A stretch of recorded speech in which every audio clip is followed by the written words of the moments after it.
Hello and welcome to the Midnight Bible Study.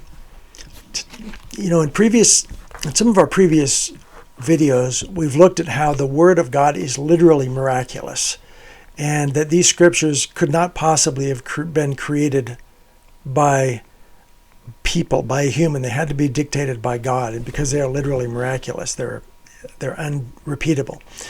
Tonight, I want to look at an example of how the Bible, the words of the Bible, are actually built on miracles. The Word of God is built on miracles. In other words, they couldn't be written unless they were built on miracles. So that's the topic of tonight's Bible study. We're going to talk about prophetic typology that changed the world. Prophetic typology. What do I mean by that? What I mean by that is that typologies in the Bible were prophetic. Now, typologies is where you have a type, like a shadow of things to come, a person who reflects another person to come later. For example, very similar, a person who is like a type of Christ, for example. In fact, that's what we're going to be talking about, a type of Christ.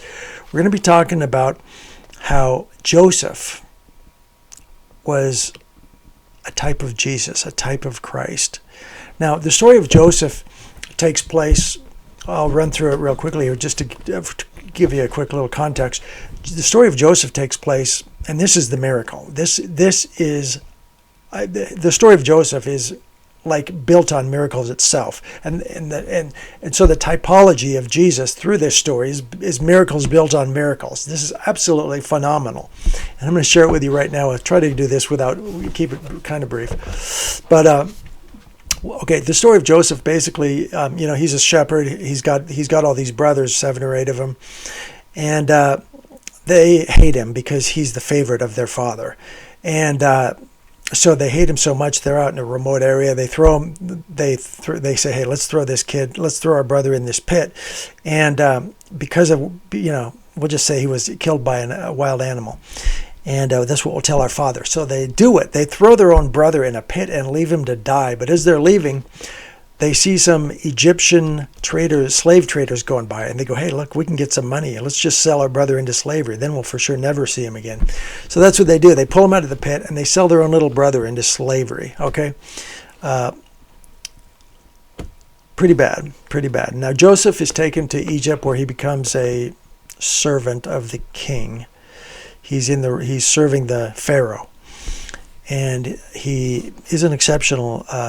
He's an exceptional servant, but he's put in basically the queen tempts him, tries to seduce him, and he says, "I will not have anything to do with this evil plan," and he runs away, and the queen is jilted and outraged that a servant rejected her, and so she tells the king that he tried to seduce her. The king is outraged. He throws Joseph in prison. So now, not only was he sold into slavery, but he was lied about by the queen and thrown into prison unjustly. So he's in prison, and he is in there with a couple of other criminals. One of them is the cook in the palace, and so this cook has a dream, and Joseph interprets it. He has the ability to interpret dreams. And so, anyway, shortly thereafter, part of the interpretation is that he's about to be released from prison. And that's exactly what happens. And so Joseph says, "Hey, tell the king I'm innocent. Get me out of here." "Oh, of course. The other servant says, "Sure, I'll do that." And of course, he forgets. As soon as he gets out of prison, he totally forgets about Joseph, who spends another year or two in jail. And eventually, though, the king has a dream, and nobody can interpret it. And then finally, the servant goes, "Hey, there was this guy in prison, this other servant of yours, Joseph, and he was able to interpret my dreams." So they drag Joseph out of prison, bring him before the king, and Joseph, to make a long story short, Joseph gives an incredible interpretation of the king's dream, which has to do with 7 years of prosperity for Egypt, and followed by 7 years of famine. And the king is so impressed, he literally makes Joseph the prime minister and gives him control over Egypt. And Egypt, and Joseph is very wise. He's very wise, and he buys up all the grain in preparation for the coming famine. And then when it happens, he's got all the grain. And meanwhile, up in Israel, where his brothers who sold him into slavery, everyone's starving to death. And if their father sends him down to Egypt to get some grain, they end up before Joseph. They don't recognize that they're standing in front of their brother who they sold into slavery, and he's now running Egypt. And they don't recognize him, but he recognizes them. And so I'm going to shorten the story here just to tell you that Joseph is tempted to get revenge, but he doesn't do it. And he eventually, what happens is he basically says, "Go get all the Jews, bring them down here. This is where the grain is." And this is how this was. What Joseph suffered was meant for good. God meant it for good. He went through all this adversity. God meant it for good. He used it as a way to save the Jewish people from the famine. And so that's a story of Joseph. Now, Joseph is a typology that is prophetic of Jesus Christ. He's a typology for Jesus. And so I'm going to just share with you some of the ways. Now, keep in mind, when I say that the word is built on miracles, that's exactly what I mean. I mean, this is historical fact built on, so you're talking, the story is built on miracle after miracle after miracle. It's built on miracles. And I'm telling you, the typology is miraculous. Now just look at this. Look at the similarities between Jesus and Joseph. And I'm just going to cover a few of them here. Joseph was especially loved by his father. Okay, that's why his brothers hated him.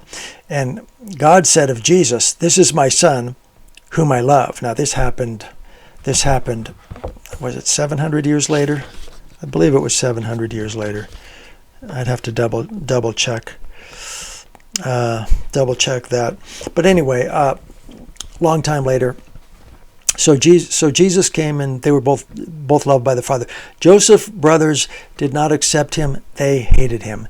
Well, the Jewish leaders did not accept Jesus. They hated him. Joseph's brothers rejected his right to rule, and the Jewish leaders rejected Jesus' right to rule. Joseph's brothers conspired against him. The Jewish religious leaders conspired against Jesus. You see the parallels here? Joseph was stripped of his garments when they threw him in prison, or when they threw him into the pit. And Jesus was stripped of his garments when they whipped him and flogged him before the crucifixion. I'll skip a few. The Pharaoh gave Joseph authority over all things, which is a miracle in itself. He take this slave and they give him control over the country. When does that happen? All authority in heaven and earth was given to Jesus.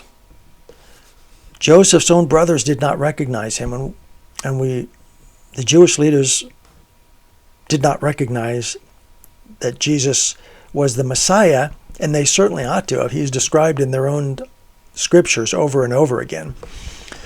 Joseph was repeatedly tempted and did not sin.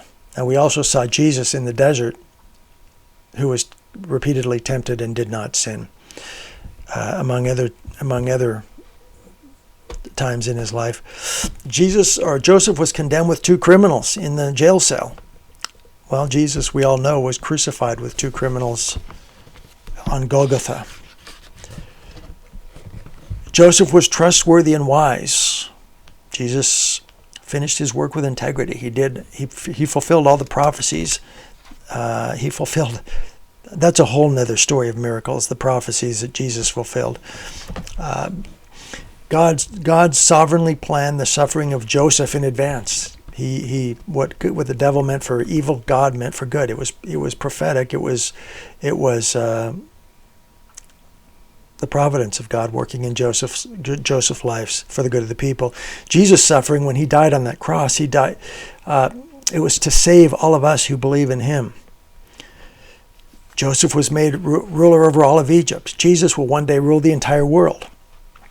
Joseph was imprisoned on false charges. We know that Jesus was accused and crucified on false charges, and there are a number more. Those are just some of the some of the parallels, and we can thank Todd Hampson for that wonderful analysis. So there you go. There's an example of how the Word of God is built on miracles. I mean, we're just reading this. We're reading this narrative in the Bible, but it's built on the lives of Joseph and Jesus, which are these prophetic typologies, which are like flesh and blood miracles in action, playing out over hundreds and thousands of years.